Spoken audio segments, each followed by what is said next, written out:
Hello, dear students. So, today in this lesson, I'm going to explain you the second poem, An Elementary School Classroom in a Slum.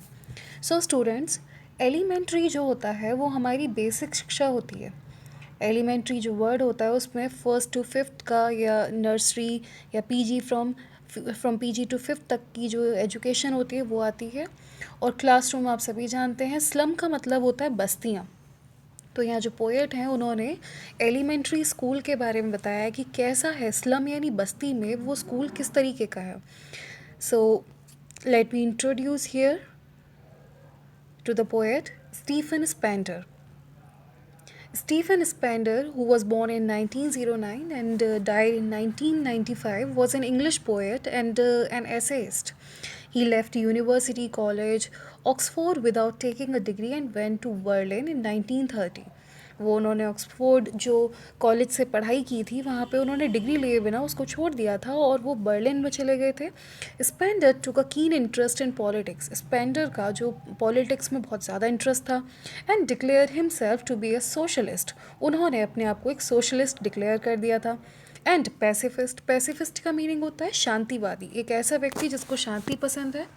Books by Stephen Spender include poems of dedication. अब जो books उन्होंने लिखी थी Spender ने, उनमें कौन कौन सी poems शामिल थी? Poems of dedication, the edge of being, the creative element, the struggle of the modern and autobiography, world within world, in elementary school classroom in a slum. He has in an elementary school classroom in a slum, he has concentrated on themes of social injustice and class inequalities. So students, यहाँ पर आप लोगों ने notice कर लिया होगा जितनी भी ये टेलीकाइज्ड मैनर में ये लिखे हुए हैं ये सब इनकी रचनाएं हैं.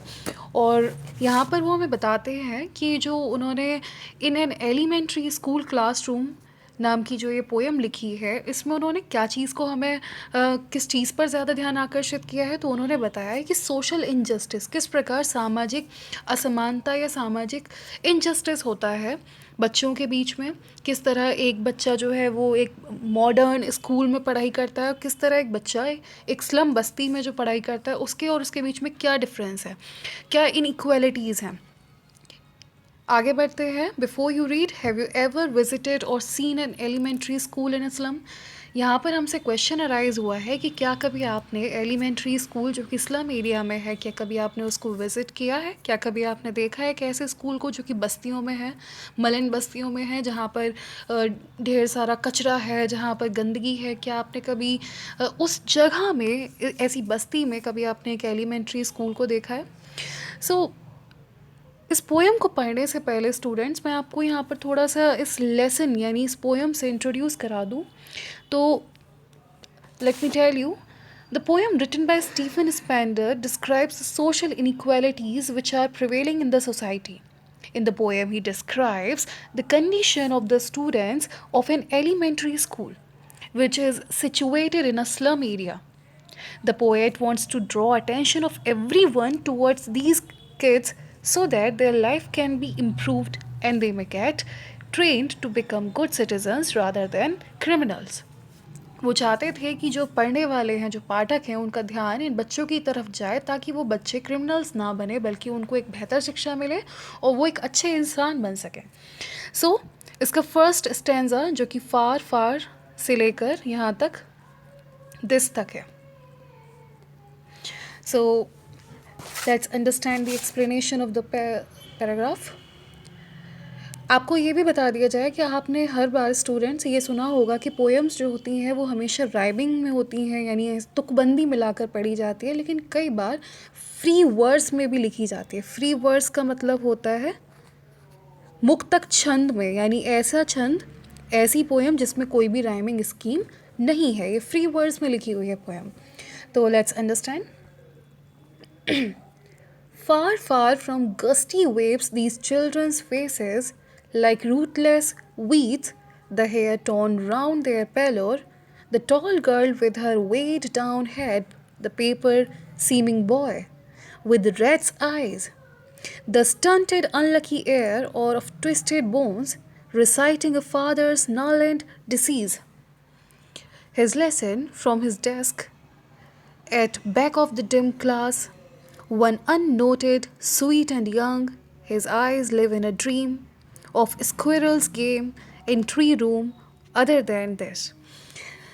Far, far from gusty waves, these children's faces, दूर दूर, फार फार फ्रॉम गस्टी वेव्स यानी हवा के झोंकों से दूर, दीज चिल्ड्रंस फेसेस, इस जो चिल्ड्रन के जो फेसेस हैं वो किस तरीके के लग रहे हैं students? Far far from gusty waves. Gusty waves का मतलब होता है ब्रीजी विंड्स.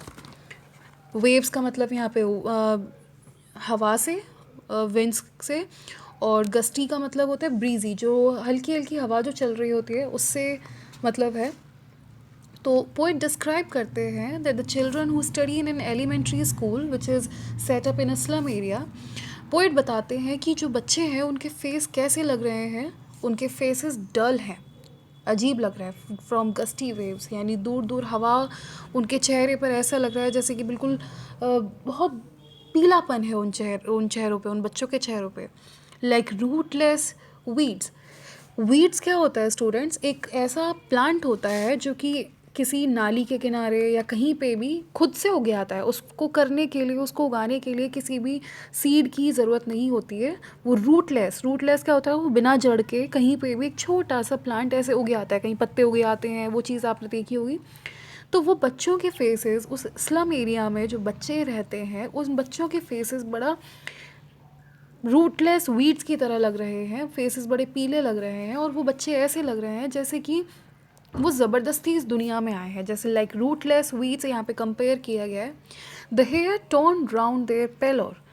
जो उनके हेयर है, टॉर्न यानी फटा हुआ, टीयर होती है एक फॉर्म, और यहाँ पर उसको बोला गया है टॉर्न उसकी सेकंड फॉर्म है. तो यहाँ पर the hair torn round their pallor. Pallor होता है जो पीला कलर होता है, पीलापन जो होता है उनके चेहरे पर. तो जो उनके बाल हैं वो पूरी तरह से कोम नहीं है, ढंग से काढ़े हुए नहीं हैं, तो इसीलिए वो इधर उधर तितर बितर से बिछे हुए हैं उनके चेहरे पर, उनके माथे पर, उन बच्चों के माथे पर. The tall girl with her weighed down head. अब यहाँ पर जो पोएट हैं उन्होंने उन बच्चों को देखा, उन्होंने गर्ल को आइडेंटिफाई किया जो कि कैसी एक लंबी है. हर वेट डाउन हेड. वेट यहाँ पर वेट यानी वजन से है. तो वो कैसी लग रही है कि लंबी तो है लेकिन जो उसका सिर है वो थोड़ा वेट डाउन हेड है, यानी वो झुका हुआ है. वो एक तरीके से लदा हुआ महसूस कर रहा है उसका सिर, कि जैसे उस पर कोई गरीबी की मार है, तो गरीबी के बोझ से उसका सिर जो है वो एक तरीके से नीचे ढका हुआ है. आप इस पोएम का सार समझने की कोशिश कीजिए क्योंकि इसमें कई मेटाफर्स और सिमिलीज हैं जिनको कि कंपेयर किया गया है. The paper seeming boy. एक बॉय वहाँ पर देखते हैं. पहले एक गर्ल देखी जिसका सिर जो है वो झुका हुआ है, जैसे कि उसके सिर पर कितना गरीबी का वजन है. यहाँ पर उन्होंने एक बॉय को भी डिस्क्राइब किया, पेपर सीमिंग बॉय, यानी कि एक ऐसा बॉय है उस स्लम बस्ती में जो कि पेपर सीमिंग है, पेपर जैसा लग रहा है, बिल्कुल इतना पतला है, उसकी इतनी रिब्स दिख रही है, इतनी हड्डियाँ दिख रही हैं उसकी कि वो बिल्कुल पेपर के जितना पतला लग रहा है. With rat's eyes. उसकी आंखें कैसी हैं? रेड्स की तरह. अब यहाँ पर उस पेपर थिन बॉय यानी इतने पतले लड़के को की आंखों को रेड्स की आइज़ से कंपेयर इसलिए किया गया है स्टूडेंट्स, क्योंकि जिस प्रकार रैट जो है वो इधर उधर सर्च करता है, फूड की तलाश में रहता है, थोड़ा डरा हुआ रहता है कि भाई कोई मुझे मार ना दे, तो उसी तरीके से वो बॉय जो है वो डरा, भयभीत और पतला इस तरीके का लग रहा है. The stunted unlucky air. Air आप जानते हैं, इसको हेयर नहीं पढ़ते हैं स्टूडेंट्स, इसको एयर पढ़ते हैं. एयर होता है वो जो कि सक्सेसर होता है, जो हमारे यहाँ जिसको वारिस कहते हैं. अब उन्होंने दो बच्चे देखे, एक टॉल गर्ल देखी और एक है ना पेपर सीमिंग बॉय देखा, पतला लड़का देखा. अब वो आगे कहते हैं एक और, the stunted unlucky air. Stunted का मतलब होता है जो कि पूरी तरह से अभी विकसित नहीं हुआ है, और वो बच्चा एक एयर, वो एक ऐसे लड़के को देखते हैं जो कि स्टंटेड यानी अभी पूरी तरह से विकसित नहीं हुआ है. Of twisted bones. आप समझ गए होंगे, एक ऐसा बच्चा है जो कि पोलियो से ग्रसित है, उसकी जो बोन्स हैं वो ट्विस्टेड हैं. रिसाइटिंग अ फादर्स नॉलेज डिसीज़. जो उसके फादर के नालेड डिसीज़, यानी जिस प्रकार उसके फादर की हड्डियाँ एक दूसरे में गुथी हुई थी, एक दूसरे में मुड़ी हुई थी, उसी तरह उस बच्चे की बोन्स में भी इसी तरह से ट्विस्टेडनेस आई है। ट्विस्टेडनेस का मतलब होता है एक दूसरे से गुथी हुई, इसीलिए उसको स्टंटेड यानी अविकसित, अनलकी यानी अनलकी तो अनलकी, और एयर यानी वारिस कहा गया है।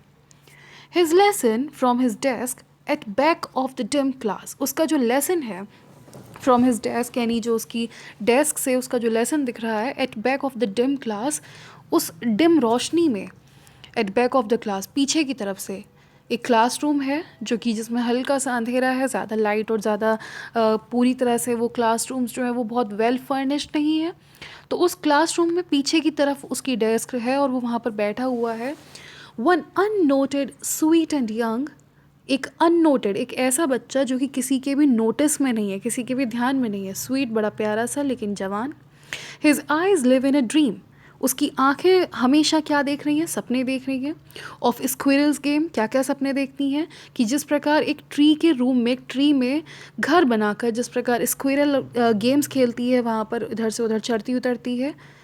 तो अदर देन दिस, वो बाकी के बच्चों से क्या है, अलग है। क्यों? क्योंकि भाई पहले तो वो पोलियो ग्रसित बच्चा है जो उसके फादर को कह लीजिए एक ऐसे डिसीज़ का शिकार है, पोलियो नहीं कह सकते यहाँ पर, एक डिसीज़ का शिकार कह सकते हैं, जो उसकी फादर से उसको क्या मिली है, विरासत में मिली है। उसके फादर से उसको विरासत में मिली है और वो एक क्लासरूम में पीछे जो कि डिम रोशनी है उसमें बैठा हुआ है। और वन अननोटेड, एक ऐसा बच्चा है जो कि अननोटेड है, जो कि किसी के नोटिस में नहीं है, स्वीट है, यंग है। His eyes live in a dream, जो उसकी आंखें हमेशा किस में रहती हैं, सपने में रहती हैं। वो सपने देखता रहता है जैसे मानो उसको यहाँ पर बैठकर पढ़ना पसंद ना हो, बल्कि उसको दूर दराज के जो पेड़ हैं उनमें जो गिलहरियों के जो घर हैं उनमें से निकलती हुई गिलहरियाँ और उनके जो गेम्स हैं उनको खेलना पसंद है। तो पूरी पिक्चर इस पैसेज में डिस्क्राइब ये होती है कि उन्होंने यहाँ पर स्लम में रह रहे बच्चों को उन्होंने देखा है, और वो बच्चे जब दिख लेते हैं तो उनमें से कईयों को देखते हैं। एक टॉल गर्ल को वो नोटिस करते हैं जिसके सिर पर कोई वजन नहीं है लेकिन फिर भी उसका हेड डाउन है।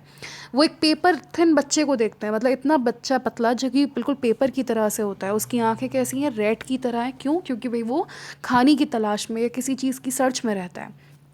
उन्होंने एक ऐसा बच्चा देखा जिसके फादर से उसको है ना डिसीज़ मिला है। और नालेड का मतलब होता है स्टूडेंट्स, यहाँ पे आपको ये जो वर्ड है ये नालेड, नालेड भरते हैं, इसको जी साइलेंट रहता है। तो नालेड जो है वो ट्विस्टेड बोन्स होती हैं, एक दूसरे में गुथी हुई बोन्स होती हैं, तो वो उसको फादर के विरासत में मिला है।